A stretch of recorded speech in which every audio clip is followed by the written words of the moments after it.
Welcome to the Learning Pines YouTube. We hope this video helps. You start by preparing both devices. Make sure your AirPods Max have some charge and your iPhone is unlocked with Bluetooth enabled.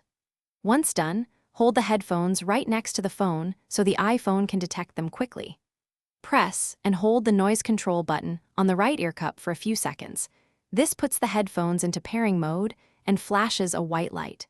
You do this because the iPhone requires a discoverable device to create a secure link, and proximity speeds discovery.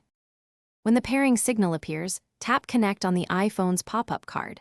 This exchanges authentication data so audio and controls work properly. If the phone prompts for additional steps, follow them.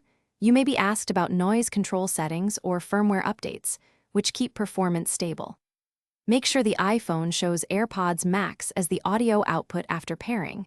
This verifies the hands-free profile and A2DP links are active. If you want spatial audio, toggle that setting now. Complete setup by testing playback, volume buttons, and active noise cancellation so you confirm everything responds.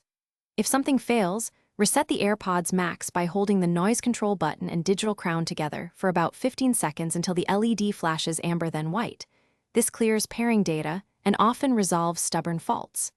Make sure your iPhone's iOS is up to date and that the headphones are not connected to another device. Once reconnected, your controls and spatial audio should work reliably.